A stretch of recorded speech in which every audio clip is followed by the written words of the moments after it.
All right, let's check on these groups doing this vacuum testing procedure. I'm going to talk you through it and then show you where some of the mistakes are made. So in an engine, this is the air intake. The actual vacuum starts, see down here the throttle body? Anything before the throttle body, like where the air comes from in the air intake, these little hoses and tubes, none of this is vacuum. The beginning of vacuum starts after that throttle body, right? So like on this Prius, vacuum is going to be way down there, like anywhere where that black intake manifold is. So it's very hard to check vacuum. Now that hose coming out, maybe, but I don't think it is. I think that's coolant. So when it's buried like that, what we'll normally do is go back to the brake booster, which in this car is actually electronic brake booster. So this one would be really hard to check vacuum on. So we're gonna go pick a couple different cars where we can. Mason, come on, give me that. Get that hood open, let's go. And tell me how you found it anyway. Okay.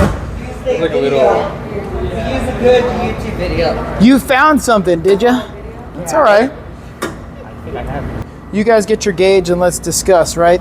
Look, right here it sucks air in, so none of this is gonna be vacuum. This is all fresh air, right? So you could do this hose, that's not gonna measure vacuum. You found that out? Yeah.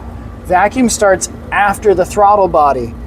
So after this throttle plate, which is like a butterfly, right? When it's closed, air's trying to come in, but this throttle plate stops it. Vacuum starts right here. Vacuum goes all the way to where the cylinder starts, which is down there. So if there was a hole here, that would be vacuum, but there's not. If you look, oh, what do we have here?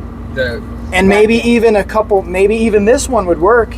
If you look at that one and follow it, it goes over there, the brake booster. You could use that one. We tried a bunch of them. Let's use that one. That one looks like it's vacuum, manifold vacuum. We could do that right there. Let's hook it up. So there we go. All right, who's gonna be ready to start once Mason's free of that fan? I'll start it. All right, here we go. Watch out. Priscilla's on it. Oh, I have the key. That's why. Oh, dear. That's what I said. I got the car. You leave the keys in there. Clear. All right. So here we go. Looking about 17, 18 inches of mercury, right? You notice, well, the idle's high right now.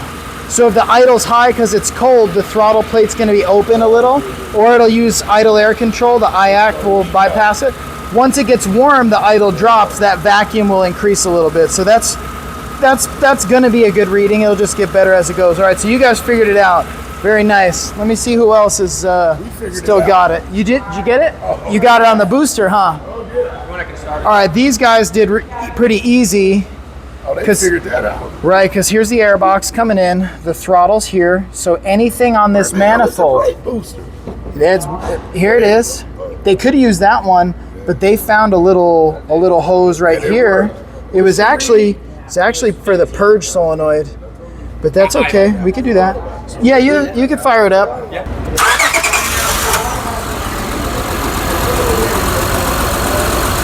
So similar. 16, it's in high idle. This one feels like it's got a bit of a misfire. So it may be a little low anyway. But that's how you found a good spot to test it. Good job. Let's go with these guys. These guys are a little squirrely. All right, hold up. Everybody's attention here. Yeah. Here we were looking at this intake. Make some room for me. This hose was a no. You tell me why though. Because it's before the throttle body. Bingo. See, now you got it. And you could find random hoses, and they look like hoses. There was one guy on the other side trying to connect it to a fuel line. I said, don't do that, all right? But the point of the lesson is fresh air is fresh air. The throttle starts the vacuum.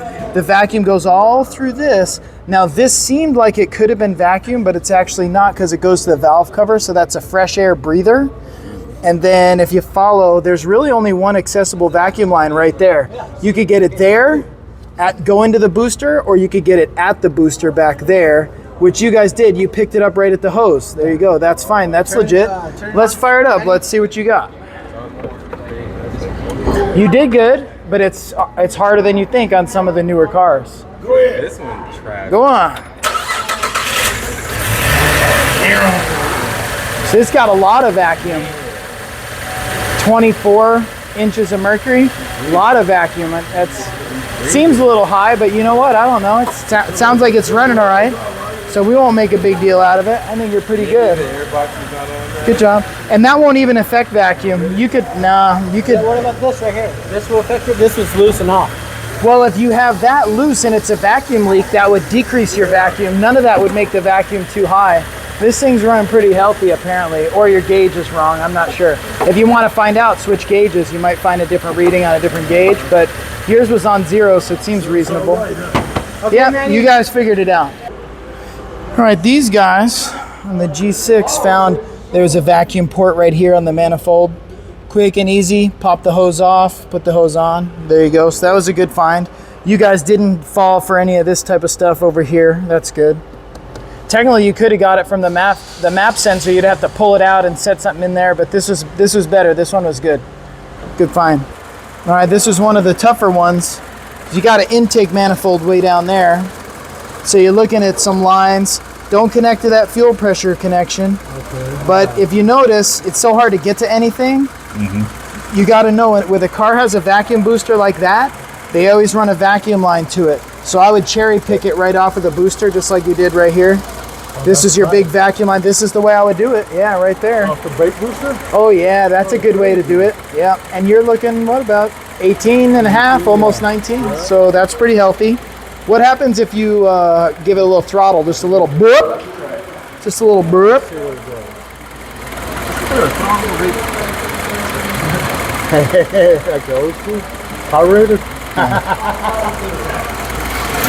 There you go. Hit it one more time. And you saw it went towards 0. Yeah, it went 20, then went 30. And this is electronic throttle, so it's not going to let you hit it wide open probably, but yeah, you had a good reaction there. That was good. That's a good reaction? Yeah. All right, and check this out. What I'm kind of trying to explain here that people get messed up on is anything in the intake is going to be good, right? So like on this cutaway, these are coolant lines, so that's a no. This is on the fresh air side for a breather, so that's a no.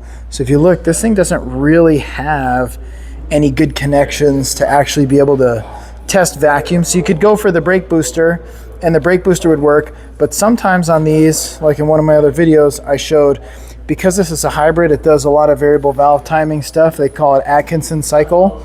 These won't make enough vacuum because they leave the intake and the exhaust open so much.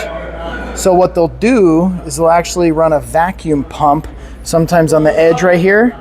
And if you pick it up at the booster like we just saw, you'll be measuring vacuum at the booster, but it'll be sourced from a vacuum pump, not from the actual intake. So you gotta kind of be aware of that on the new Atkinson cycle stuff. You can't just pick it up at the booster. You'd actually have to find a port on here somewhere.